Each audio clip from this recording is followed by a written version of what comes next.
कर्जत तालुक्यातील कडाव येथील मंडळ अधिकाऱ्याला 1 लाखाची लाच घेताना रायगड लाचलुचपत प्रतिबंधक विभागानं अटक केली आहे। चंद्रकांत ठकाजी केंडे असं या लाचखोर अधिकाऱ्याचं नाव असून तो नागवठाणे तालुका रोहा येथील रहिवासी आहे।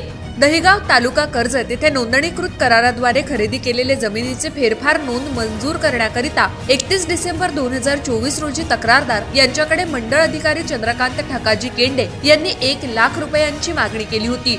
याबाबत तक्रारदारानं 7 जानेवारी 2025 रोजी रायगड लाचलुचपत प्रतिबंधक विभागानं तक्रार केली। त्यानुसार पडताळणी केल्यानंतर बुधवारी 8 जानेवारीला पोलीस उपअधीक्षक शशिकांत पाडावे यांनी विनोद जाधव, अरुण करकरे, महेश पाटील, सचिन आटपाडकर, सागर पाटील यांच्या पथकानं सापळा रचला। पडताळणी दरम्यान चंद्रकांत ठकाजी केंडे यांनी तक्रारदाराकडे जमिनीची फेरफार नोंद मंजूर करण्याकरिता रक्कम रुपये 1 लाखाच्या रकमेची मागणी केल्याचं निष्पन्न झालं। तसंच केंडे यांनी तक्रारदाराकडून 1 लाखाची रक्कम स्वीकारली असता त्यांना लाच स्वीकारताना रंगेहात पकडून ताब्यात घेण्यात आलं। याबाबत केंडे विरुद्ध गुन्हा दाखल करण्याची कारवाई सुरू आहे।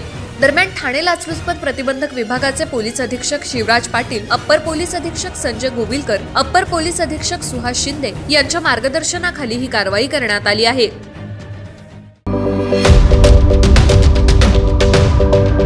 YouTube वर सुद्धा रायगड टाइम्स सर्च करा आणि पहा रायगडच्या कानाकोपऱ्यातील प्रत्येक बित्तम बातमी। आणि हो, लगेच सबस्क्राइब बटनवर क्लिक करायला विसरू नका। रायगड टाइम्स, आपलं चॅनल, आपला आवाज।